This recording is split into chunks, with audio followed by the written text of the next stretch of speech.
He chuckled a balloon directly at Derek in return.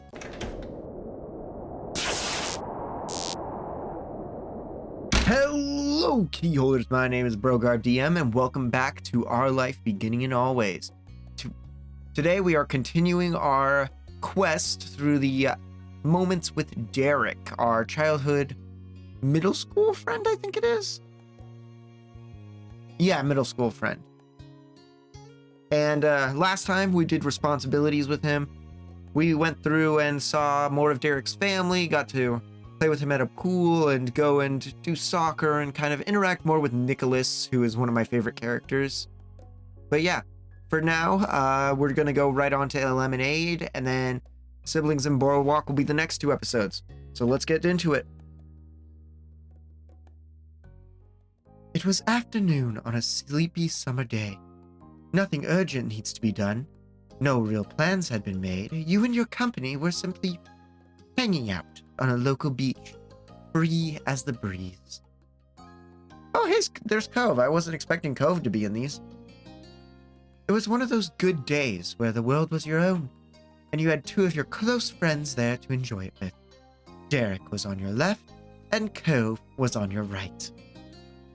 3 pairs of footprints trailed along in the soft white sand behind you.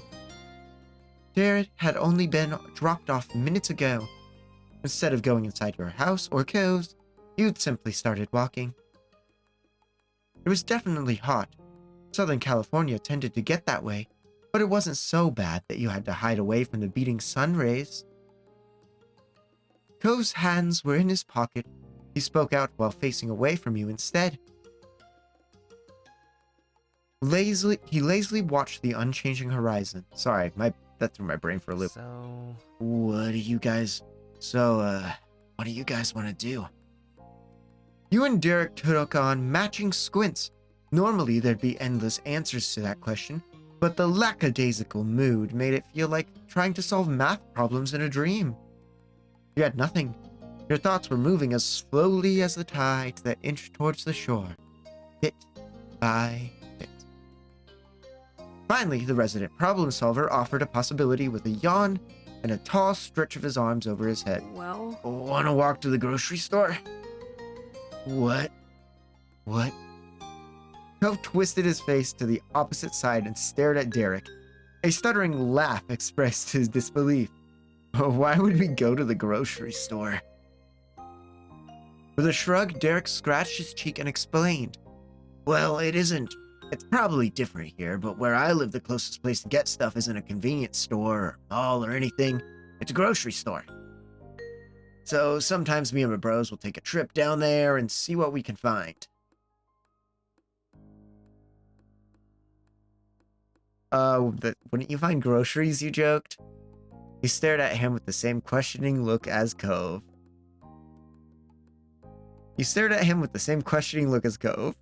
Derek just laughed. The puzzled reactions from his 2 friends didn't deter him at all. this is gonna be great. It's really not like normal errands. You can get anything you want.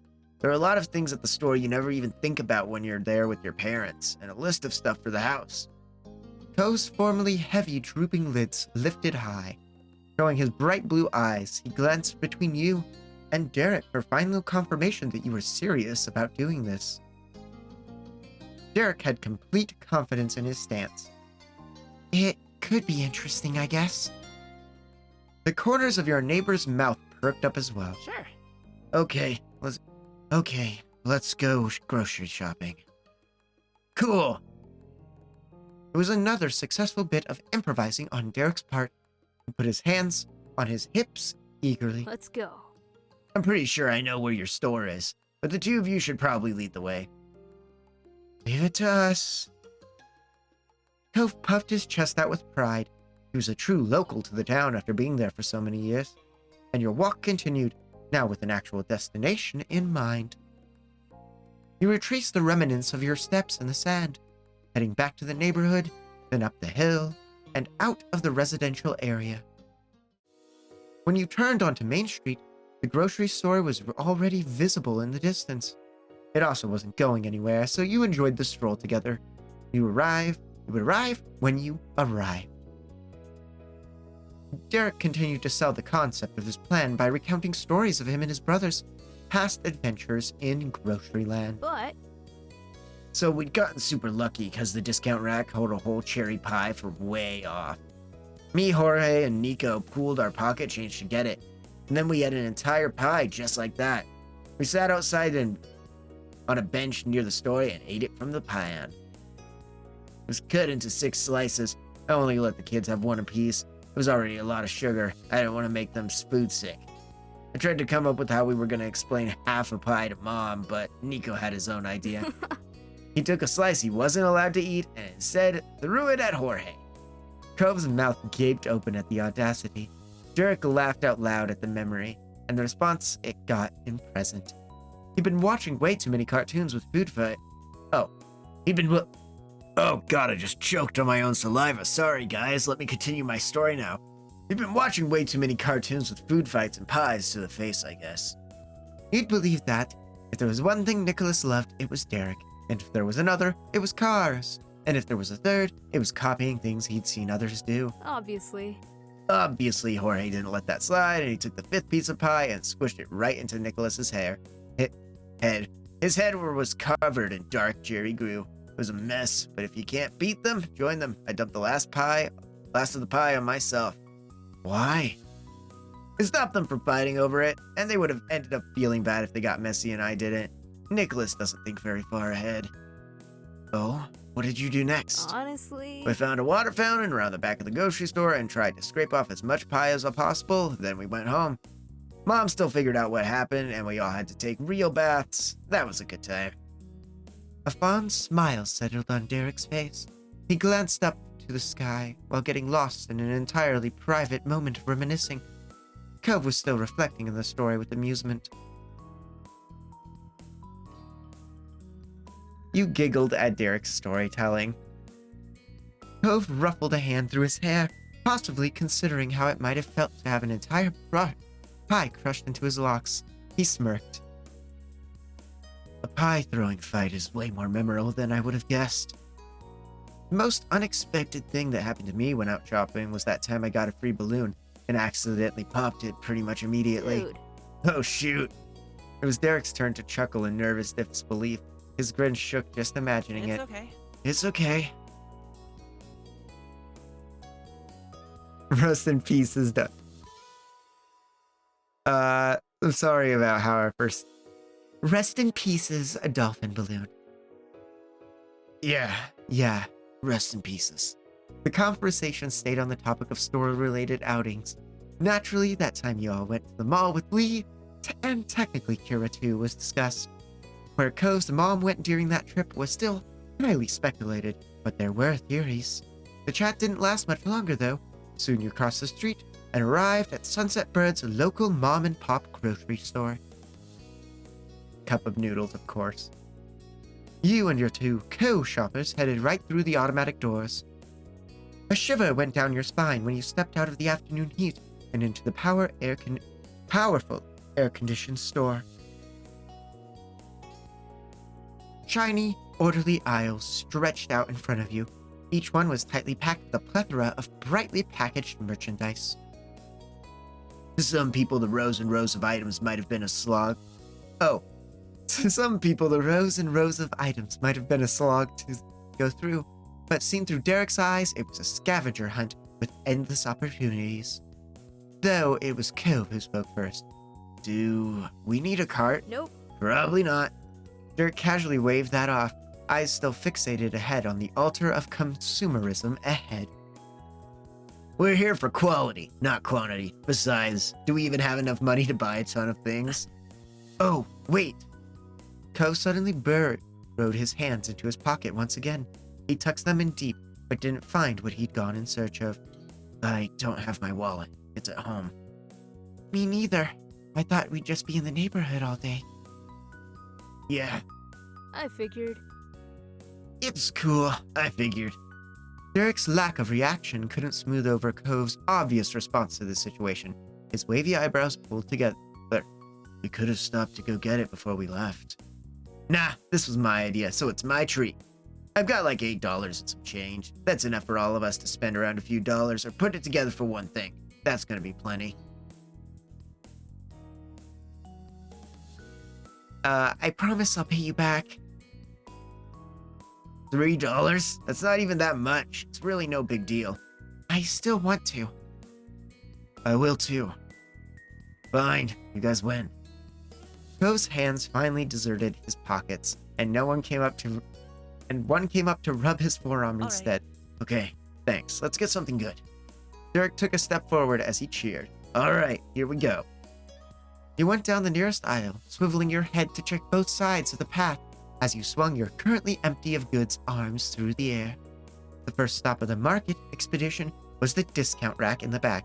You didn't have the same luck as Derek and his little brothers. It was the only place in the store that was barren. One shelf had several dented cartons of chicken stock. Stuffed in the bottom of the rack was a plain bag of plain rolls.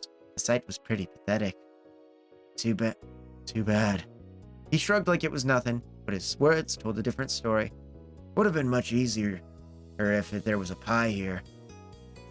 Or a cake, or one of those pans with a bunch of cinnamon rolls. Wistfully, Cove continued to mumble a list of miscellaneous pastries that might have potentially been able to get if the fates had aligned.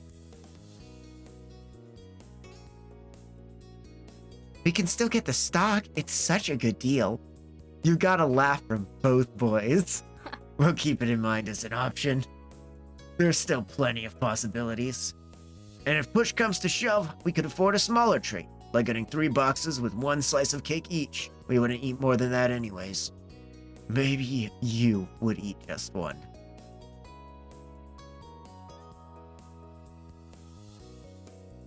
Yeah, speak for yourself, Derek. Cove could have eaten half the pie himself. Whoa. Wow, alright. It's a good thing we didn't find one then.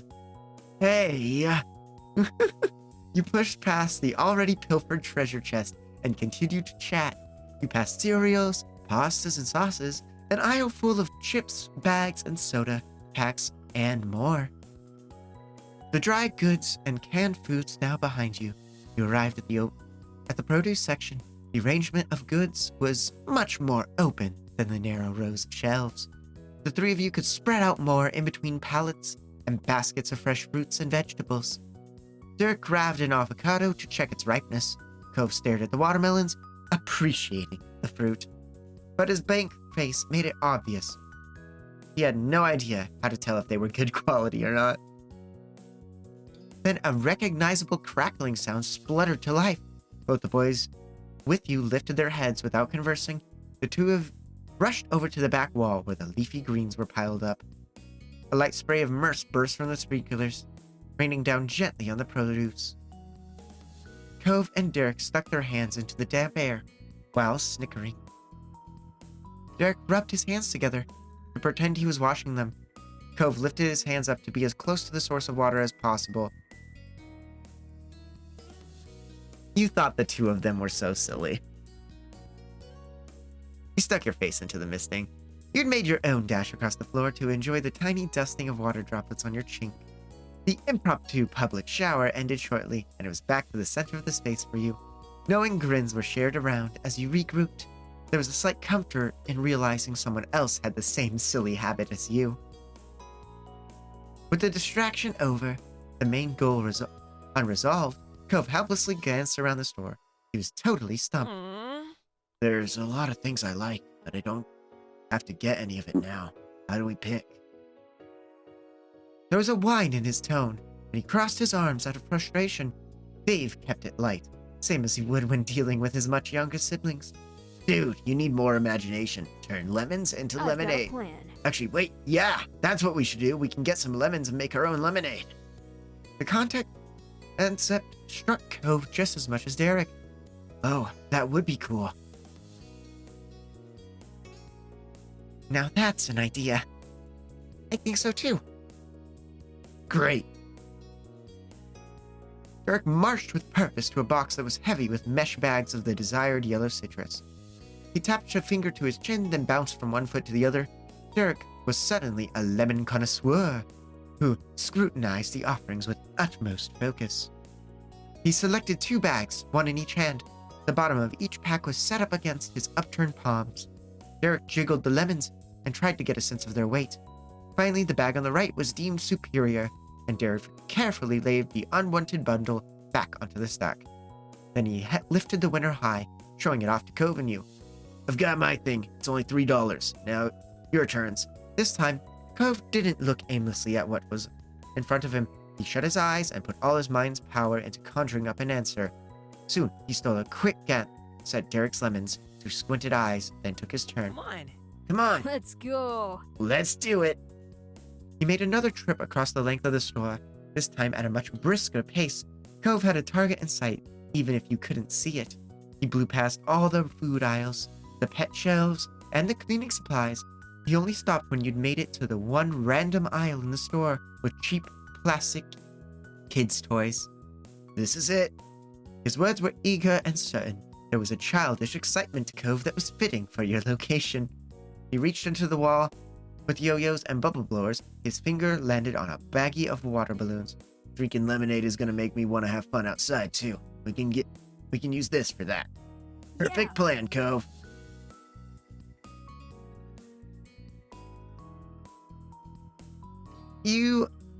It's great you found something. Thanks. For all his previous indecision, the sweetness of victory was all the more worth it for Cove.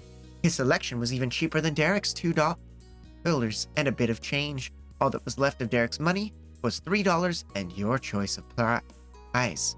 Derek patiently cradled his bag of lemons while Cove watched you expectantly, excited to see what final piece of the puzzle would be.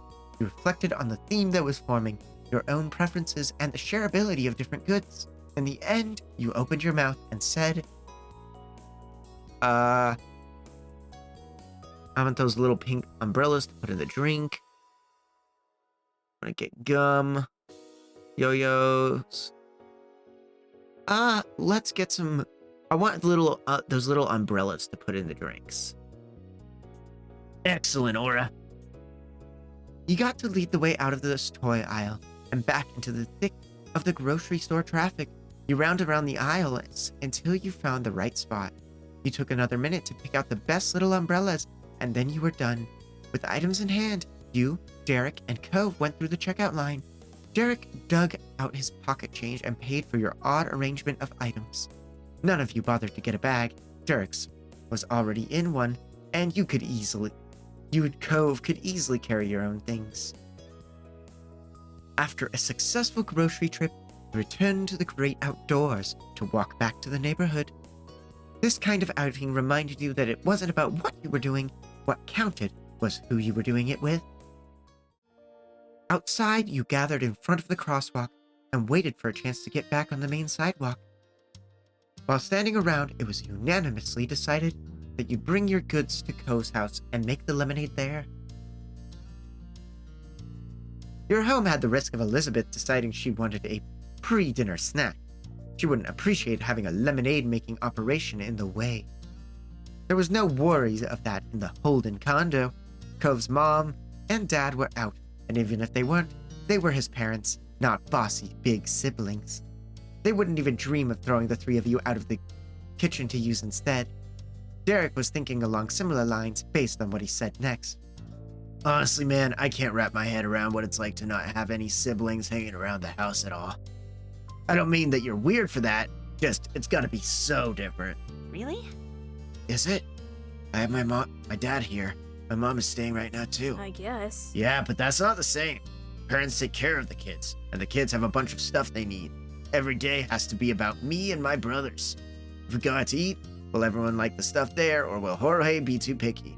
Are we all old enough to do whatever the thing is, or is Nicholas too little? My birthday is the only time I can do everything that I want for the whole time, and I still choose to keep my bros in mind, even though my parents don't make me. It's okay. I don't mind, but it's crazy imagining what a world where I don't have to do that is. Huh. I hadn't thought about that. Cove's eyes darted back and forth, and he bit the inside of his cheek. I guess having siblings or not changes how someone thinks. I figured people would be who they are no matter what, but maybe I would have needed to be at least a little different if I had to share my parents and life all the time.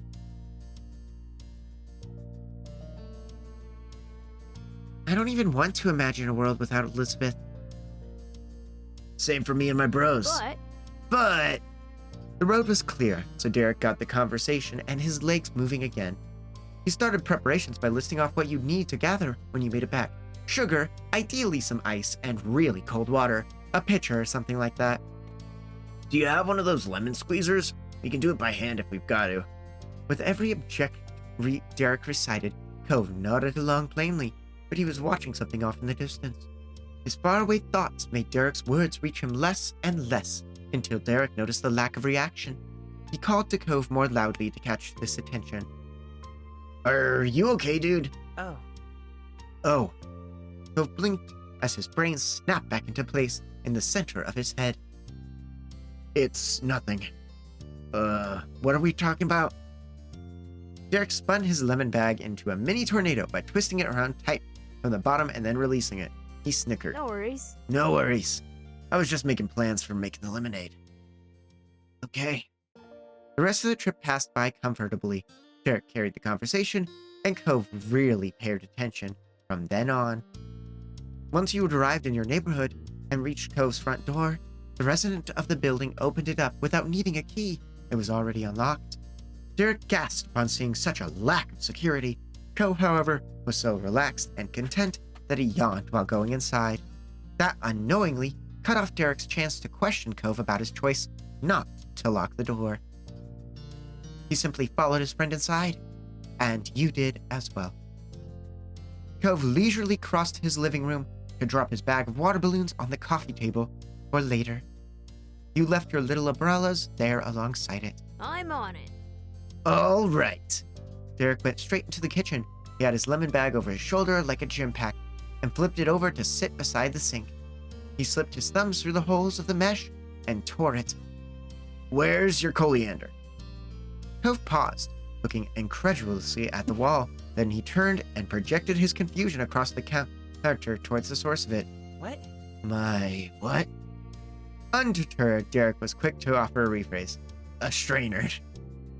In the lower cabinet, the one on the left. Derek pressed his hands into the marble and leaned forward with a grin. Thanks. Thanks, Cove. Can't believe you didn't know what a coriander is. You learn something new every day, huh, Cove? You learn something new every day, huh, Cove? Yeah. Then the spiky-haired chef ducked down and disappeared from your sight, if you could call someone who made lemonade a chef, that is. When he popped back into view, framed by the back wall and the support beams at the front of the kitchen, Derek was holding a silver strainer. He plopped it into the sink, and it sharply clinked against the metal basin. Derek took the bag he'd set nearby and dumped every single lemon into the waiting container. He turned the faucet so he could clean the cheery fruits. The sound of running water added an extra layer of relaxation to the atmosphere. Cove stopped dawdling and joined the already hard-at-work Derek in the kitchen. He grabbed a cutting board and a large knife from an upper drawer. It was his house, and he'd wordlessly claimed responsibility for the riskiest part of making the lemonade. Cove also directed you towards the sugar and a few other things.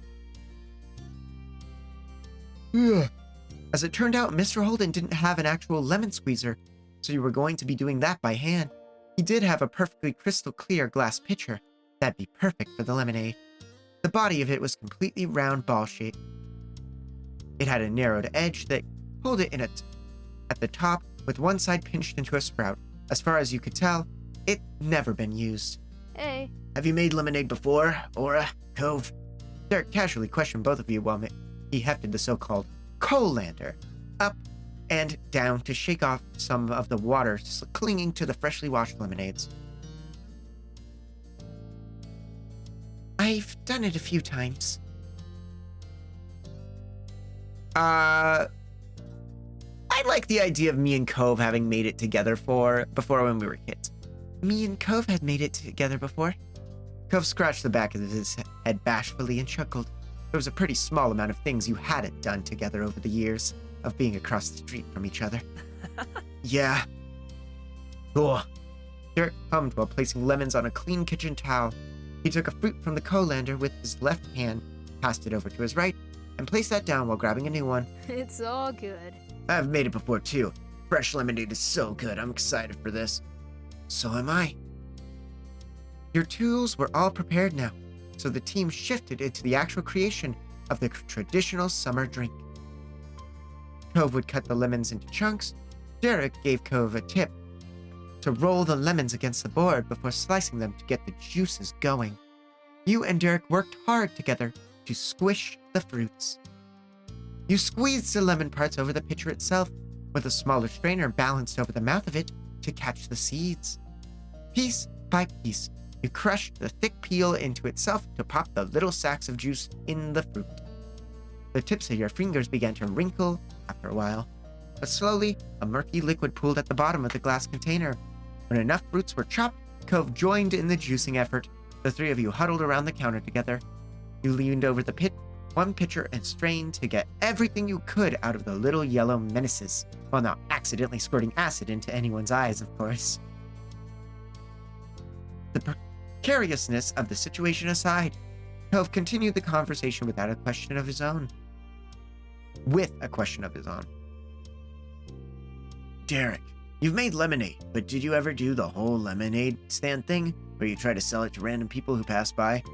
Oh yeah, it was a mess, and I think we only sold like 2 cups. Nicholas kept drinking our supply, and Jorge's effort to stop him spilled even more of it. Oh man. Plus, the 2 kids fighting over the lemonade jar probably scared people away from the stall. But it's not like I was expecting to be some kind of entrepreneurial success. It was for Nico and Jorge to have fun, and they did, mostly. As usual, tales of Derek's endeavor as a big brother got Cove to chuckle. You were also smiling, and even though your fingers had started to cramp after so much lemonade compacting,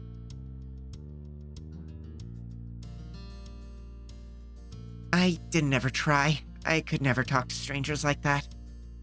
Hey, that's fair. It was pretty awkward whenever anyone did come by. But man, all this business talk makes me think about how I only met either of you because my dad partnered with Cove's dad's business.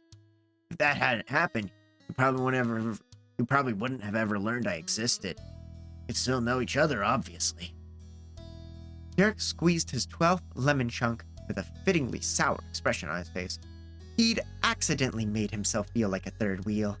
In the cluster of human juicers, Derek was in the middle, yet he began to fade despite being right next to you. You and Cove looked at one another from over Derek's lowered head. Cove pushed himself to smile, through his concern while also giving Derek's arm a little nudge of his elbow. I worry about that kind of thing too sometimes. If my dad hadn't picked this street to move to, I wouldn't have met Aura. The bravery he mustered began to disintegrate after putting that truth to the front of his mind. Cove swallowed bitterly. I don't like it when I start thinking about that. It's okay. But my dad would still would have had his business, so I still would have met you. Sheepishly, Derek pressed his shoulder up around his face. He managed a small smile. Yeah, it's rough for all of us. Where your parents live and what your parents do has to matter so much to everything. Derek bit his lip, unwilling to let himself continue to speak negatively. But, like a turtle coming out of its shell. Like a turtle coming out of his shell, Derek lifted himself off the counter and rejoined you and Cove at his regular eye level. I like how Derek's voice is accidentally interacting with a narration every now and then, because it makes him feel a lot more important. Because I used to do that with Cove's and Aura's, and now I'm doing it with Derek's. We did meet each other, and we're friends. That's what counts.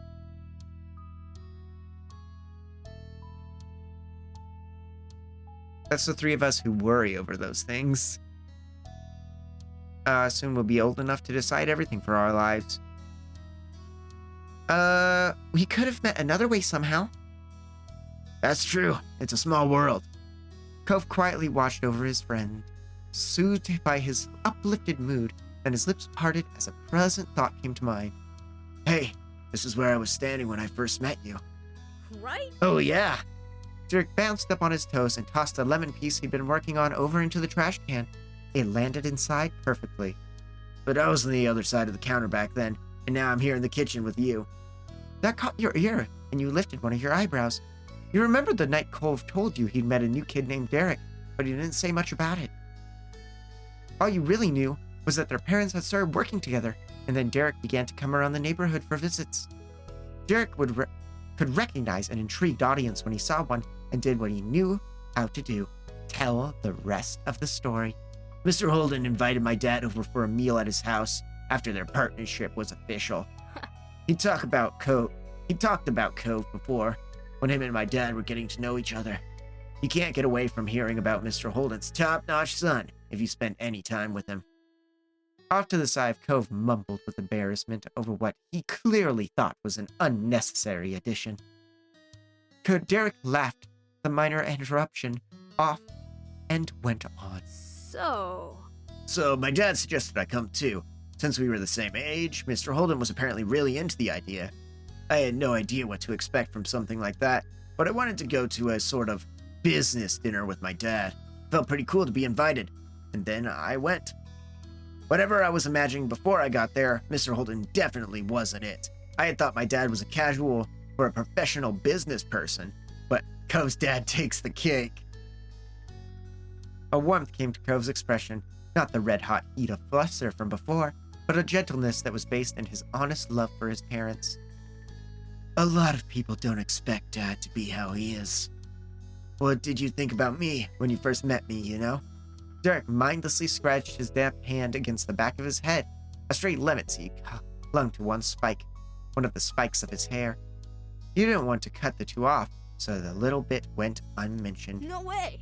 Honestly, when I spotted you in the back of the kitchen, I thought Mr. Holden had another older kid he was hiding because there was no way that guy was 13.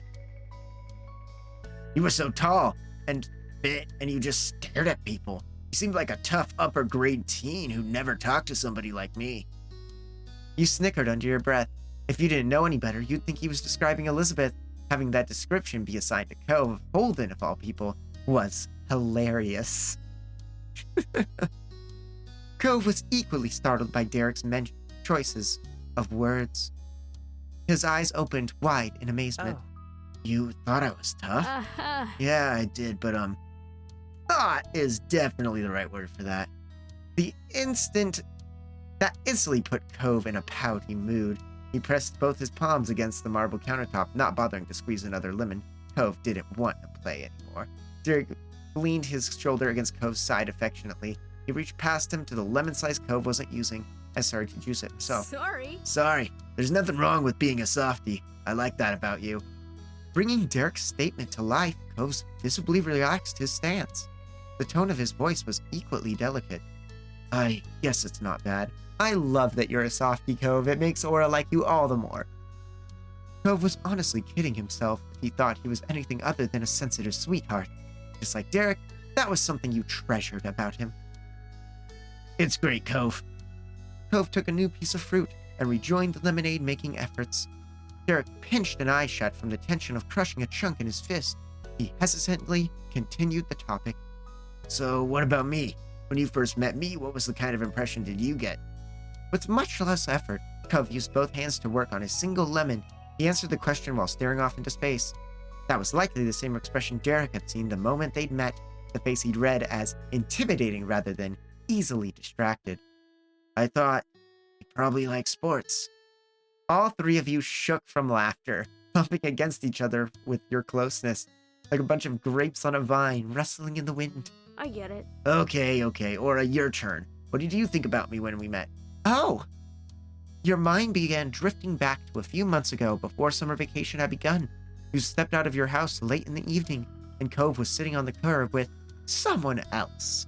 Someone you'd never seen in your life, not even in passing at school. A green-eyed boy with a football jersey who was joking around, lightheartedly, with your longtime neighbor. You'd guessed immediately that he was Derek's kid, that he was the Derek kid from the Holden's new business relationship. That or Cove had learned a magic spell to summon a new friend out of nowhere. You had just... Jesus Christ, Laura. Oh, I love you. You'd stood there staring for only a second, but the newcomer noticed your presence quickly. He jumped right to his feet, jogged across the street, and stuck out his hand for you to shake. With the wide grin that you were so familiar with now, he introduced himself to you for the first time as Derek.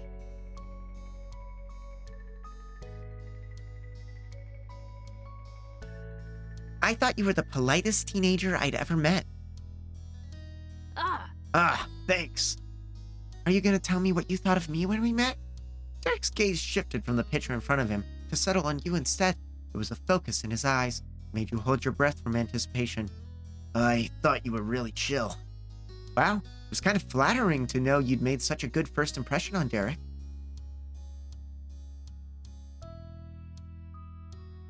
Well, I'm glad you smirked. By the way, you have a lemon seed in your hair. Oh, Derek raked his hands through his light brown strands blindly. Unfortunately, he focused on the top and sides, so he never hit the right spot. One of your hands covered the laughter coming out of your mouth, and you used the other to point out the target on the back of his head. Finally, he was able to brush the seed onto the floor. He bent down to pick it up and dropped it to the side of the counter. thanks, Aura. You're welcome. We could add a little of the lemon zest too. I'll do that. Derek fumbled to the topic, moved the topic to something else. His darkening cheeks were probably the reason why. Do you have a grater or peeler? Yeah. Cove gestured to the same drawer the knife had come from. Derek dug through it until he successfully retrieved a multi-textured grater. He shook his stuff to the opposite side of the kitchen to not get in the way and worked with his back to you and Cove. Cove tilted his head thoughtfully. He was inspired by Derek's work ethic. If it's gonna be fancy lemonade with zest, then we should do that thing where you put the whole slice in too. I can cut a few of the leftover lemons. cool. Cool. Aura, can you pour the water and sugar in the pitcher so it can start to dissolve? Yep. You started by lifting up the sparkly jug with chilled, filtered water from the fridge, and you remembered to put ice in the drink too. The diluted lemon juice sloshed around and threatened to spill over as you piled in the ice. You left some space for Cove's lemon slices. Finally, you took hold of the hefty bag of white sugar and pulled it close to the counter's edge. Stray grains of sugar that coated the bag came to stick against your still, damp fingers instead. You felt like you were building a sandcastle at the beach. Until it piled in. Nah, you added a half a cup of sugar. You searched around the kitchen until you found a colorful ceramic mixing spoon. I like my lemonade sour, and I think Aura would too.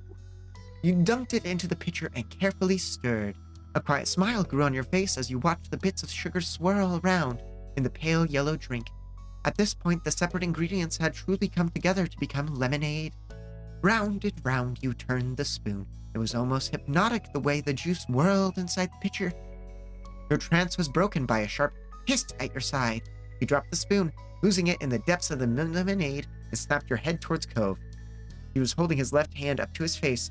A thick bubble of dark red had slipped down from one of his fingers and left a streak over his palm. Oh, ouch. Oh, he cut himself.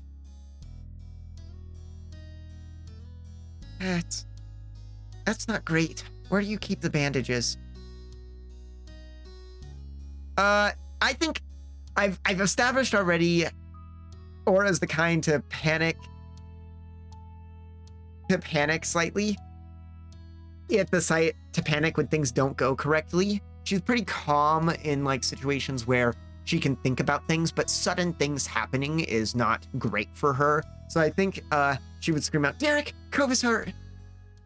Derek flipped around at the commotion. His tense, concerned face took in the scene of panic. A heavy word dropped from his mouth. Shoot. Cove's mouth wobbled into a frown. Don't worry, Aura. I'm fine.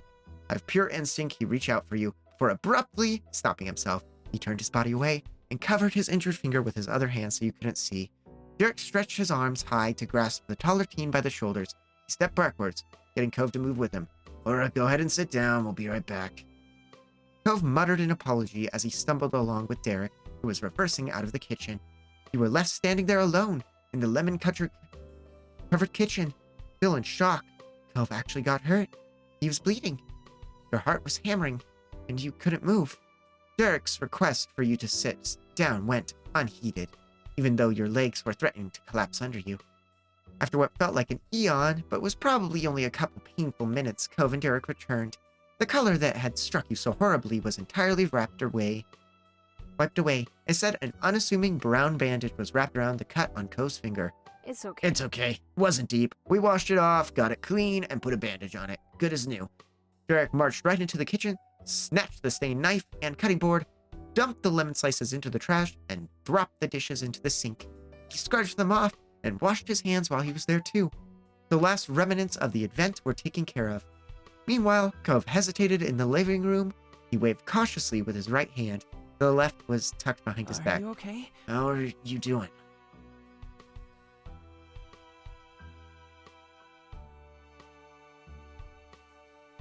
You really,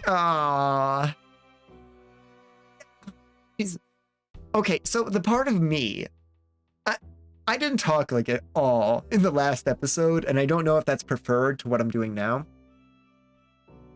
Personally, I as a person, if it were me, I would just say that doesn't matter. How are you? But Aura, I think, would ask, "You're really okay?" You said while you blinked tears away. Aura may be a middle schooler, and she may be, she may be trying to act like an adult. But I think when things go wrong, like I said before with Jeremy, she's an extremely emotional person. Like she's shy around others, but I think she'd be kind of tear up a bit about the fact that she couldn't help him. Oh God, which one of these responses would I want to do then? I'm sorry I couldn't do anything, or you're really okay? I would say I'm sorry I couldn't do anything. I'm sorry I couldn't do anything. That's not your fault. You don't have to apologize. I just nicked myself when a lemon slipped. The juice stinging me was way worse than the cut itself. Your pulse finally stopped pounding in your ears as the world settled back into its normal, safe state. You were still shaky, but you managed to smile. Cove walked over to join the two of you, smiling ruefully. Now what? Well... He took a second to look between you and Cove as he puzzled out a next step, and then he beamed. Let's try our lemonade. It doesn't need the slices or the zest. Derek gave an exaggerated wave across the front of his chest, blowing the whole thing off. Cove eagerly supported the sentiment. He was more than ready to put the prior incident behind him. You're right. Yeah, lemonade doesn't need to be fancy. It's lemonade.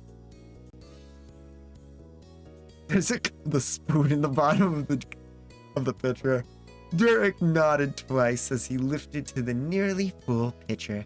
He had to balance on his tiptoes to pour the juice into the set of 3 glasses that had been put out earlier. If Derek noticed there was a spoon clattering around in there, he pretended that he didn't.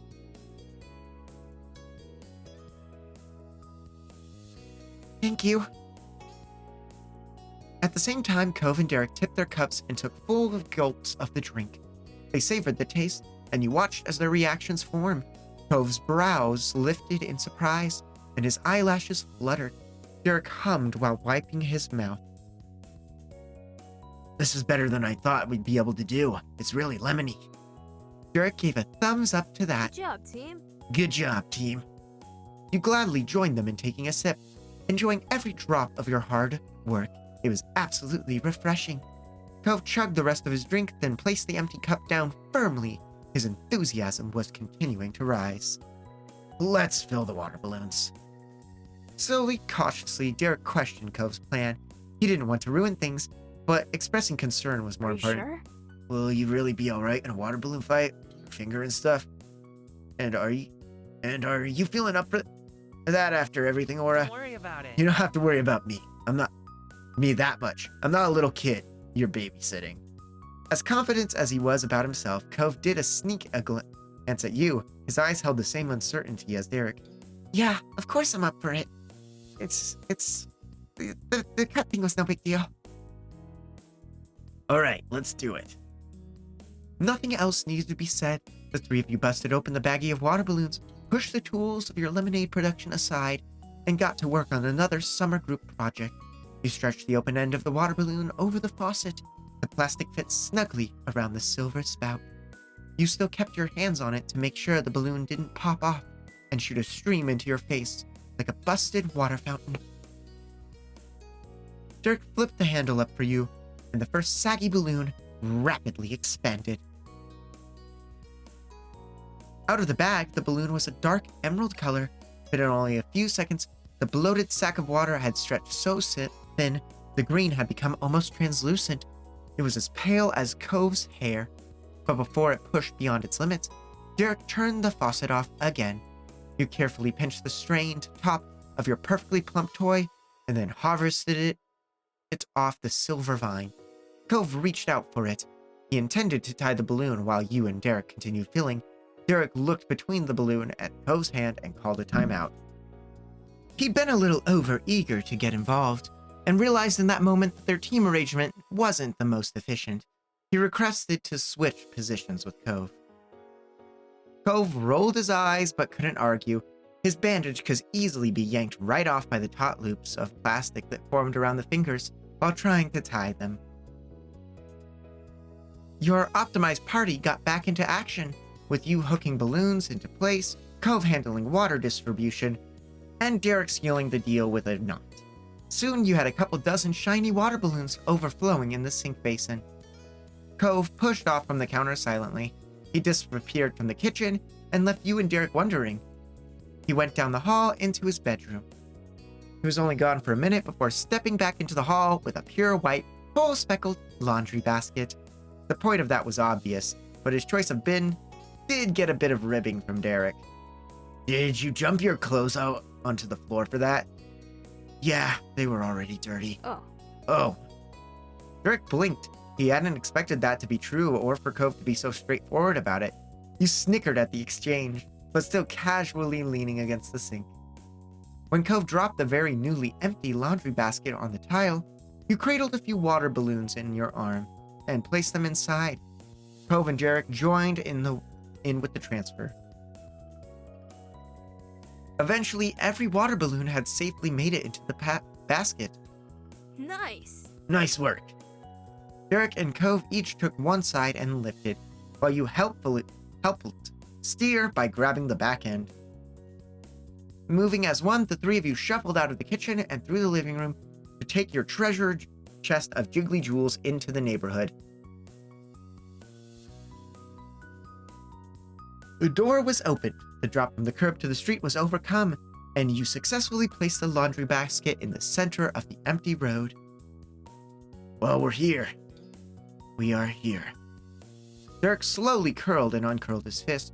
Cove didn't take his eyes off you or Derek. No one could move. You broke the pause and grabbed a weapon. Cove lashed out like a snake at your move and got his hand around a balloon of his own before you could do anything with yours. But Derek wasn't going to be left behind either. He stuck both his hands deep in the mass and came out with two balloons. In quick succession, Derek launched one at you and the other at Cove. Ah!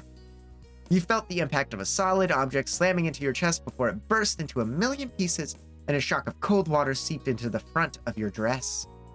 Oh, I like that they're considering that they did dress for me. Cove was left sputtering with a dark stain at the lower edge of his top. He shook the hit off and chuckled a balloon.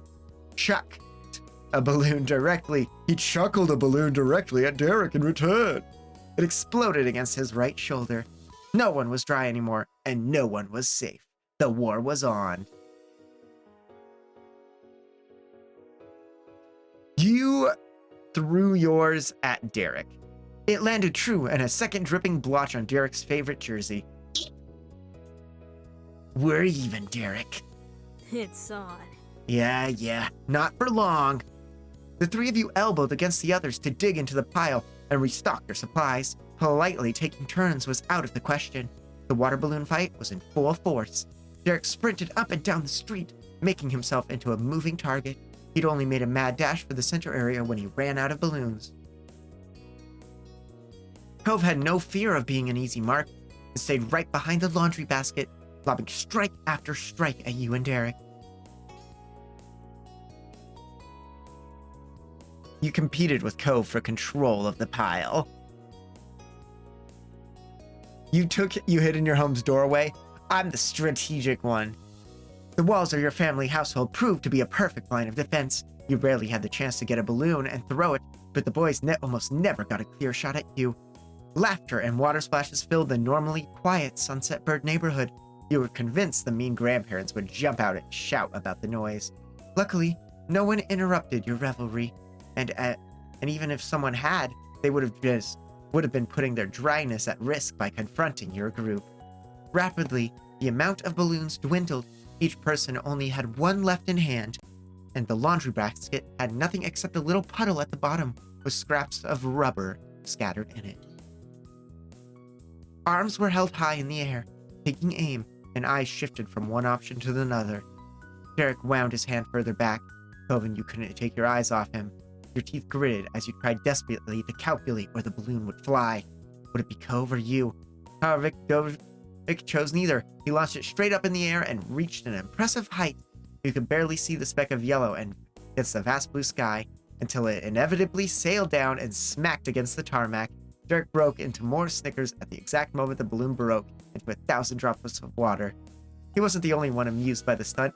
Cove's smile bent, and he opened his fingers to let his balloon drop harmlessly to the ground. Cove didn't pick it up. Instead, he brutally brought his foot against it, his own weapon, and decimated it under his heel. A jovial truce had been formed between the two. You broke it against your own head. If no one was throwing balloons at each other anymore, that didn't mean you had to waste a shot. You positioned the balloon at the center of your forehead and pressed unforgivingly until it popped. Derek and Cove exclaimed in amazement. It was like you'd done that party trick where you crushed a soda can against your head. Or as if you were Derek, crushing a piece of pie into his own face to entertain his brothers. That was how the grandest battle in your neighborhood had likely ever seen it came to an end. You were all dripping wet and out of breath, and you couldn't be happier. Derek rubbed his hands together in satisfaction before crouching to the ground to start collecting tiny bits of water balloon debris. Cove strolled around to gather the confetti like trash on his own accord as well. There didn't have to be a discussion. Derek and Cove had that quality in common, a distaste for litter. You appreciated that about both of them and joined in to help pick up the pieces off the ground. You quietly wandered around filling your fists with rubbery remains as the sun crept behind the condo roofs. Your shadows grew longer in waning light. You felt the damp cling of your clothes more acutely as the excitement died down. Your team managed to finish cleaning before night had completely fallen. All the trash was dumped into a tall green trash can at the side of Cove's house, with all that remained of the carnage behind being a few drying watermark spots in the street. Your group had returned to the state you'd originally started in, directionless relaxation. Cove had been perfectly willing to return to his house while still wet and scrounge up fresh glasses and lemonade, plus he had your little umbrellas tucked under his arm. It was a struggle to balance it all. But Cove took one for the team. As someone who actually lived there, you and Derek didn't have to go in and make a mess of the Holden home, though you imagined Cove's dad wouldn't have cared. He passed the drink to you and one to Derek, then used his free hand to flip the laundry basket over. It was less flimsy than it looked because Cove sat on it and it didn't buckle at all. Derek politely passed on the seat Cove provided. He remained standing while shifting his weight from one foot to the other. You sat on the basket with Cove. There was plenty of room on the other side, so you took it easy. The basket still didn't break, but the line of Cove's shoulders did shake and bend when you settled next to him. Cove quietly took a sip of his lemonade. Derek circled the top of his glass with the tip of one finger, watching Cove. I get the jealousy, my friend. You'll find someone. Are you alright? How's your hand? Cove savored another taste of the drink, let out a refreshed sigh, and then answered, It's okay. It's still fine. Cool. And Aura, you're good? I am, Derek. Thank you for asking. Also cool. The ritual of checking on him was complete, and Derek could only chuckle bashfully over his habit. Cove smiled over the rim of his cup. There was comfort in knowing Derek would always care. Before enjoying the rest of the lemonade, Cove remembered to anoint his cup with one of the mini tropical umbrellas. Derek and you both got your own from the box. You got to have the pretty fancy lemonade after all. The air was warm enough to be comfortable, even with your wet clothes. Lemonade, little umbrellas, and good company. That was what days like these were for. It couldn't get much better, Cove agreed contentedly, without you even having to say so. Summer really is the best season. I disagree with that wholeheartedly. Same. I think so too. It's only the best because of school vacation. It wins that by default. Well, yeah, if there was spring vacation instead of summer, I might like that one better. No? A gentle expression rested on Derek's face as he spoke softly.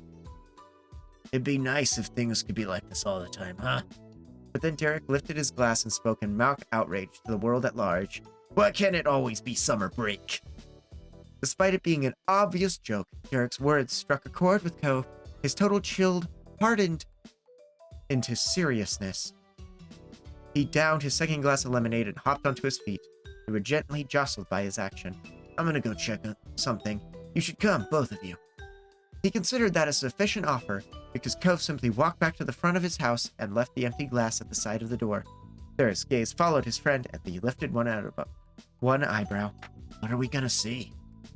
You'll see when we get there. You're probably gonna try to talk me out of it, so you don't need to know now. What? What?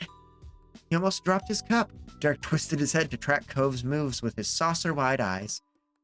Aura's gonna get it. Oh yeah, I take that bet. Come on. Come on. Though completely confident, Cove strolled up the road. Derek gulped, but not the lemonade. He pointed a panicked glance at you. We should go. You pushed yourself off your seat and stood by Derek. All right. Derek hooked his open hand through the side handle of the laundry basket. He jogged on his tiptoes over to Cove's condo. The bin bumped along against the street beside him. He flung it in front of him and left it there in the entry. He placed his half-empty lemonade by Cove's. You were right behind him. You dropped the little umbrellas into your laundry basket and completed the set of glasses by placing yours next to theirs. Let's go. After another light jog, you caught up to Cove. He's going at a leisurely pace and smirked when he saw you two, the two of you, in the corner of his vision. Hey. Hi. Together, you, Cove, and Derek left your neighborhood and returned to the main sidewalk that you took to reach the grocery store hours earlier. An exchange of glances between you and Cove was the only interaction you had during the walk. Cove kept his sun-kissed face forward and his mouth shut. Shopping wasn't on your neighbor's mind, because that building was passed without acknowledgement. He was taking you further down the path. Only about a little minute later, your progress was halted by a row of strikingly orange traffic cones and strings of drippy "Do Not Cross" banners. Should we go around? No, we're here. Huh? Derek stalled. Cove, however, got on his knees in front of that blocked area. His eyes were glinting with intention. I saw this when we were leaving, but people were working on it. The concrete is still wet, and there's no one around now. Yet again, Cove had knocked a gasp out of Derek. You're not gonna mess it up, right? Cove didn't have to say anything to answer. He shared a coy smile, and that was enough. Oh man. Oh, Cove, that is really bad. The grin on Derek's face trembled both from laughter threatening to spill out and the fear of getting in trouble.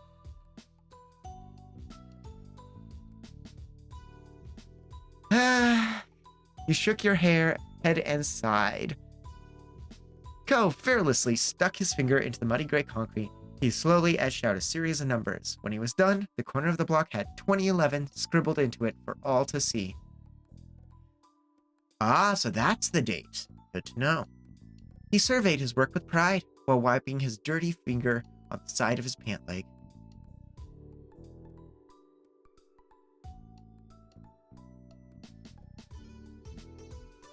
You drew a heart. It really pulled the whole thing together. That's nice. That's nice. Derek stared at the soft, forbidden canvas and slowly crouched down. He paused, bit his lip, then ultimately pressed one finger into the tacky surface, leaving a small print. He'd left a sign of his presence here on that day, right along with Cove. And you. Relief came to Derek's features once he'd finished. Hopefully it dries before anybody finds it. Yeah. A single word was only a whisper, but it was warm and pure. I'm surprised you did it, Derek. So am I. Cove dusted his pants off as he stood after a job well done. Derek shot up as well, newly invigorated. He looked to the sky and squinted at the sun. The day was coming to an end, but no one could say your group had wasted it.